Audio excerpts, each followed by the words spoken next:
అండి.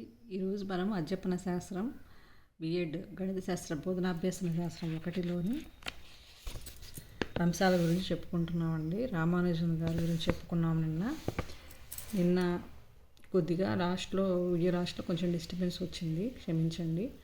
2012వ సంవత్సరము 125వ జయంతి సందర్భంగా జాతీయ గణితనామ సంవత్సరంగా భారత ప్రభుత్వం ప్రకటించిందండి. అట్లాగే రామానుజన్ గారు సమున్నత సంయుక్త సంఖ్యలు అనే భావనను ప్రవేశపెట్టారు. ఏ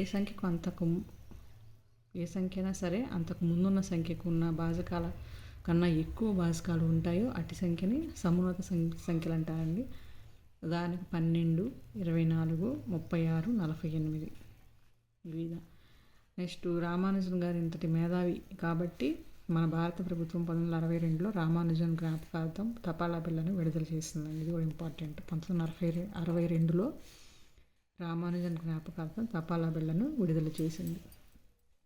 నెక్స్ట్ పాశ్చాత్య గణిత శాస్త్రవేత్తలండి. యూక్లిడ్ క్రీస్తు పూర్వం 325 జన్మించారు, క్రీస్తు పూర్వం 425 మరణించారు. యూలర్ జామితీయ గణితానికి పితామహుడు, ఇంపార్టెంట్ బిట్ అండి. ఆయన యూక్లిడ్ క్రీస్తు పూర్వం 325వ సంవత్సరంలో అలెగ్జాండ్రియా నగరంలో పుట్టినట్లు, అలెగ్జాండ్రియా రాజు స్థాపించిన విశ్వవిద్యాలయంలో ఉపాధ్యాయుడిగా పనిచేసినట్లు ఆధారాలు లభిస్తున్నాయి. ప్లాటో అకాడమీలో ఇతని ప్రాథమిక విద్య జరిగింది. ఇతను అలెగ్జాండ్రియా రాజ్యంలో గొప్ప మేధావి అయిన టోలోమీ సమకాలికుడు అండి. యూక్లిడ్ తనకు ముందు వారైన థేల్స్, పైథాగరస్, ప్లాటో మొదలైన ఈజిప్టు, గ్రీకు గణిత మేధావులు కనుగొన్న గణిత విషయాలని, సూత్రాలని, సిద్ధాంతాలని క్రోడీకరించి 13 సంపుటాలుగా ది ఎలిమెంట్స్ అనే గ్రంథాన్ని రూపొందించాడు. ఈనాటికి రేఖాగణితాన్ని వివరించడానికి ఈ గ్రంథాన్ని వాడుతున్నామంటే దాని విశిష్టత ఏంటో చెప్పనవసరం లేదు. ఈ గ్రంథం ఈ గ్రీకు నుంచి అరబిక్లోకి, దాని నుంచి లాటిన్లోకి, దాని నుంచి ఇంగ్లీష్లోకి అనువాదం చేశారు. గ్రీకు నుంచి అరబిక్ నుంచి లాటిన్కి, లాటిన్ నుంచి ఇంగ్లీష్కి. క్రీస్తు శకం 1570లో వెలువడింది. తర్వాత అబ్రహాం లింకన్ తన 40వ ఏట గణితం కోసం కాక తర్క వివేచన కోసం ఎలిమెంట్స్ గ్రంథాన్ని చదివారట. అమెరికా అధ్యక్షుడు అండి. యూక్లిడ్ రాసిన మరొక గ్రంథం పేరు డాటా అనే గ్రంథాన్ని కూడా యూక్లిడ్ రాశారు. ఇది విశ్లేషణకు సంబంధించిన పద్ధతులను వివరిస్తుంది. ఇంపార్టెంట్ అండి. విశ్లేషణకు సంబంధించిన పద్ధతులను వివరించిన గ్రంథం డాటా. యూక్లిడ్ గొప్ప గణిత శాస్త్రవేత్త కాకపోవచ్చు కానీ ఎప్పటికీ నశించిన ది ఎలిమెంట్స్ అనే గ్రంథం ఆయన అన్ని కాలాల్లో కూడా గొప్ప గణిత ఉపాధ్యాయునిగా తీర్చిదిద్దుతుందని చెప్పవచ్చు. ప్రపంచంలో అత్యధికంగా అమ్ముడైన మొదటి పుస్తకం బైబిల్ అయితే రెండో పుస్తకం ఇది ఎలిమెంట్స్ అవుతుందండి. నెక్స్ట్ కర్ణీయ సంఖ్యలకు యూక్లిడ్ గణితానికి చేసిన సేవలు ఏంటంటే ప్రధాన సంఖ్యలు అనంతమని చెప్పారు.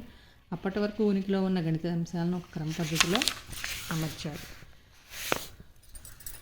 ఇవన్నీ ఇంపార్టెంట్ అండి. యూక్లిడ్ చాలా ఇంపార్టెంట్ అండి, ఏవి తీసేయడానికి లేదు. కర్ణీయ సంఖ్యలకు సంబంధించిన అనేక సమస్యలను సాధించారు. జ్యామితీయ నిర్మాణానికి అతి ముఖ్యమైన స్వీయ సిద్ధాంతాలు, స్వీకృతాలు, ప్రవచనాలు, సిద్ధాంతాలను రూపొందించాడు. యూక్లిడియన్ జామెట్రీగా పేరు పొందిన జ్యామితికి చక్కని పునాది వేశారు. ఈ ఎలిమెంట్స్ గ్రంథం 13 భాగాలుగా ఉంది. ఒక్కసారి మీరు జాగ్రత్తగా వినండి, ఒకసారి గుర్తుపెట్టి వేసుకుంటే మరలా మర్చిపోరండి. మొదటి భాగంలో నిర్వచనాలు, స్వీకృతాలు, వాటికి సంబంధించిన వివరణలు వంటి ప్రాథమిక అంశాలు ఉన్నాయి. వీటిలో 48 ప్రతిపాదనలు ఉన్నాయి. మొదటి 26 త్రిభుజాలకు సంబంధించినవి అయితే 27 నుండి 32 సమాంతర రేఖలు, 26 త్రిభుజాల నుంచి సంబంధించినవి, 27 నుంచి 32 ప్రతిపాదనలు సమాంతర రేఖలు, సమాంతర చతుర్భుజాలు. ఇవి త్రిభుజ కోణాలకు సంబంధించినవి. ఇవన్నీ 27 నుంచి 32 సమాంతర రేఖలు, సమాంతర చతుర్భుజాలు, త్రిభుజ కోణాలు. 47 పైథాగరస్ సిద్ధాంతం అయితే 48 దాని విపర్యయం. చాలా ఇంపార్టెంట్ అండి. 47 ఏమో పైథాగరస్ సిద్ధాంతం, 48 దాని విపర్యయం. 26 త్రిభుజాలు, 27 నుంచి 32 సమాంతర రేఖలు, సమాంతర చతుర్భుజాలు, త్రిభుజ కోణాలు అయితే 47 పైథాగరస్ సిద్ధాంతం, 48 దాని విపర్యయం. రెండవ భాగం వైశాల్యాలు, వాటి పరివర్తనలు, బీజగణిత సంబంధిత అంశాలు. మూడవ భాగంలో అధిక భాగం పూర్వరచనలో నుండి గ్రహించబడిన వృత్తాలు, చాపాలు, జాలు, అంతర్లిఖిత కోణాలు సంబంధించిన సిద్ధాంతాలు. వృత్తాలు, చాపాలు, జాలు, అంతర్లిఖిత కోణాలు 3వ భాగం అండి. 4వ భాగం పైదాగరైన నిర్మాణాలు, క్రమబహుజుల నిర్మాణాలు. 4వ కాబట్టి నిర్మాణాలు అవి. 5వ భాగంలో అనుపాతానికి 5వ అనుపాతానికి సంబంధించిన యుక్స్వాదం ఉంది. ఏ విధంగా అయితే గుర్తుపెట్టుకోగలమో ఆ విధంగా మనం చిన్న క్లూ తీసుకొని గుర్తుపెట్టుకోవడమేనండి. ప్రతి శాస్త్రవేత్తలు కూడా ఆ విధంగా అంశాలు మనం చూసుకొని గుర్తుపెట్టుకోవాల్సి ఉంటుంది. డిఎస్సిలో 20 మార్కులకు ఉంటుందండి మ్యాథ్స్ మెథడాలజీ.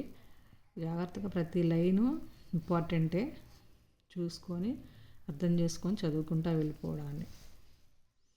6వ భాగంలో యుడోక్సస్ రేఖాగణితానికి అనువర్తనం, స్వరూప త్రిభుజాలకు సంబంధించిన ప్రాథమిక సిద్ధాంతాలు, తృతీయ, చతుర్థ, మధ్య అనుపాతాల నిర్మాణం, వర్గ సమీకరణాల జ్యామితీయ సాధన, శీర్షకోణ సమీకరణ రేఖా సిద్ధాంతం ఇవ్వబడ్డాయి.